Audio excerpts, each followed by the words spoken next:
Hello everyone, today I'm going to show you how to find equivalent fractions.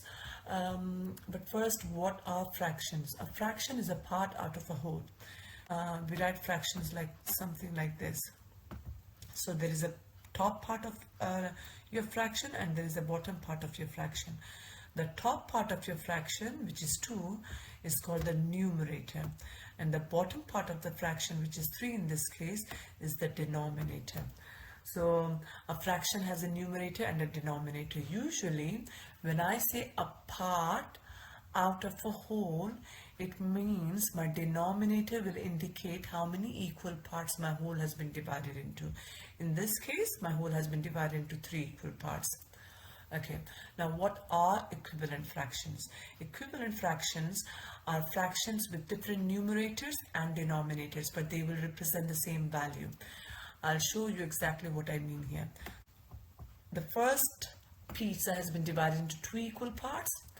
The second one has been divided into 4 equal parts. They don't look equal, but know that they have to be equal. And then the third pizza has been divided into 8 equal parts. They don't look equal, but know that they have to be equal. Okay, now let's write the fraction for this pizza.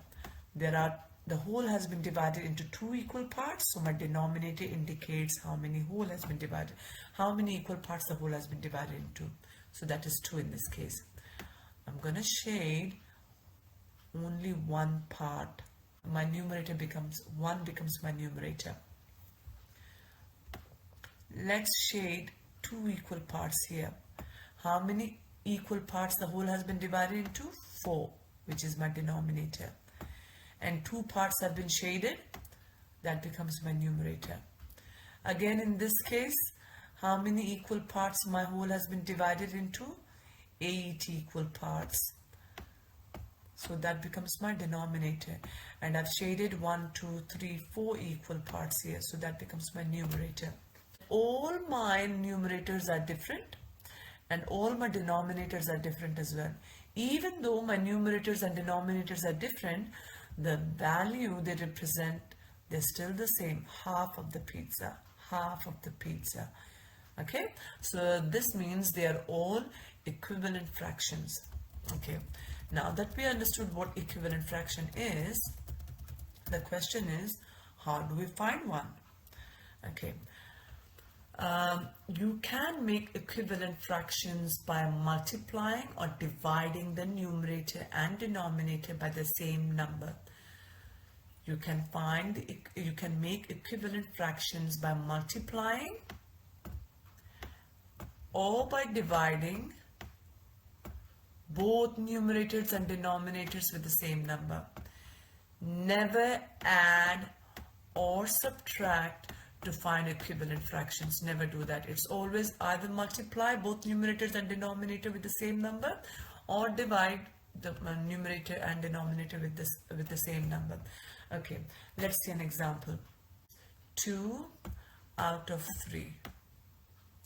Let's find equivalent fractions of this. We are finding equivalent fractions by multiplying, and then I'll show you how to find equivalent fractions by dividing. Okay, so let's pick any number you want. Okay, I'm picking 2. So multiply the numerator with 2. Make sure you multiply the denominator by 2 as well. 2 times 2 is 4 and 3 times 2 is 6. If we continue multiplying the numerator and denominator with the same number, we'll continue finding equivalent fractions. Now this time I'm going to multiply my numerator with, let's say, 3.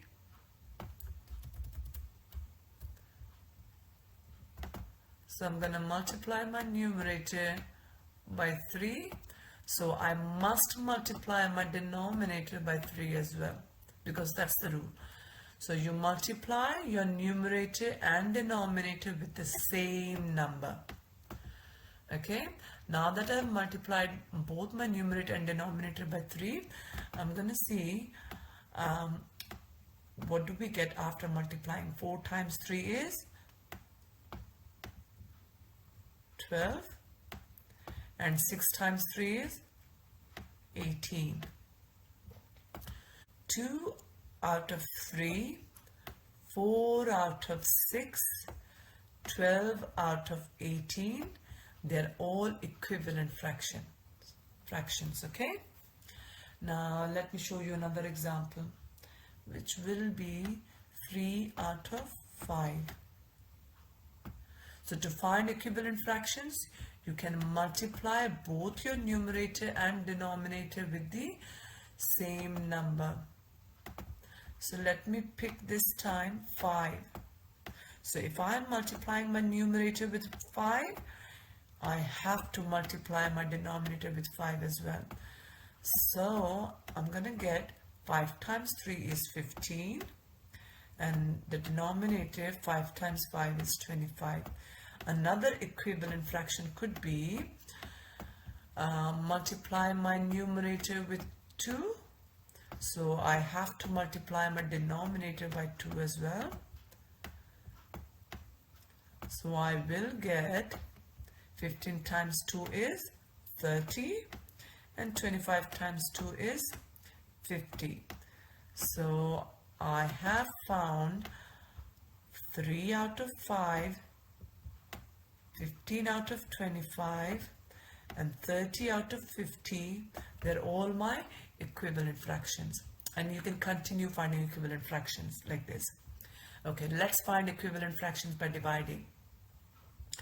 Let's take 12 out of 18.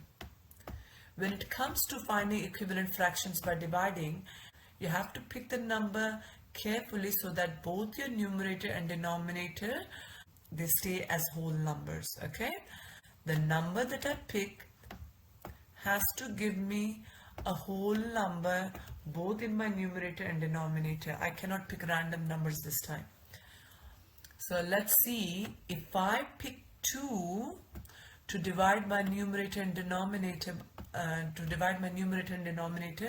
do we get whole numbers or not? We need to check that. We know our 2 times table.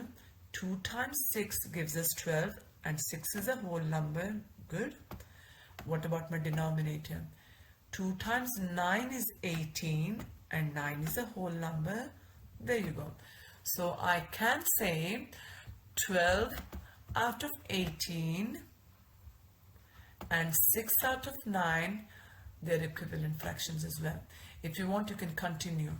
So I can check whether I can divide this by 3 or not. Okay, so if I'm dividing the numerator by 3, I have to divide my denominator by 3 as well. Let's see if we get whole numbers or not. If we don't get whole numbers, we cannot divide it. So we know our 3 times table. 3 times 2 is 6, so 2 is a whole number, and in the denominator 3 times 3 is 9, so 3 is another whole number. So there you go. These 3 are all my equivalent fractions. Let's do 18 out of 36.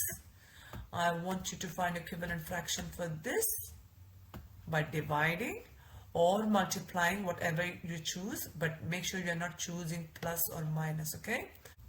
The second one, which is 5 out of 7. So you're finding equivalent fractions of 18 out of 36 and 5 out of 7 here.